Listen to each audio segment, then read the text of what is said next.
billahi minash shaitanir rajim. Bismillahirrahmanirrahim. Brothers and sisters in Islam, Assalamu alaikum. Thank you. It is my challenge, not only to every single person on the face of this planet Earth, but also, if there's any civilization on any other planet, it's my challenge to them as well, that Islam is the best savior and protector for women. And I am saying this with all this confidence, not out of arrogance, but because I believe that Islam was revealed by Allah subhanahu wa ta'ala, the most just and merciful God, the God biased neither in favor of men or women, the creator and sustainer of both men and women. Islam elevates women to a level that has no parallel. Let's just take one example. Our Western philosophers and saints, they say that woman is the seat of the devil, but the Quran calls her Muhsana, fortress against the devil. They say that she is the one responsible for our downfall from paradise. But the Prophet Muhammad said, Paradise is under the feet of a woman, a mother.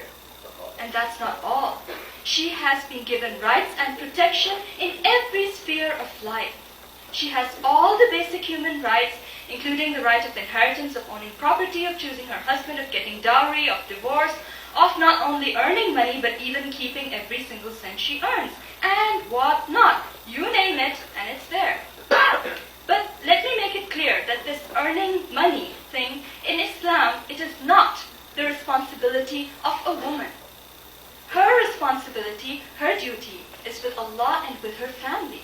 And if she takes care of that, alhamdulillah, she's in good shape according to the Prophet Muhammad.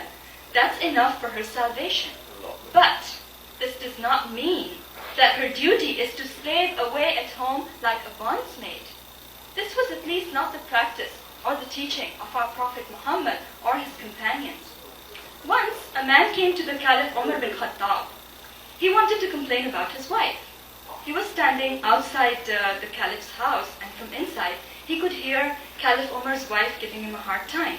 But Umar's voice was nowhere to be heard.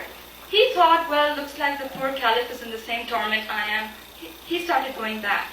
Umar saw him and called him back, heard his story, and you know what he replied?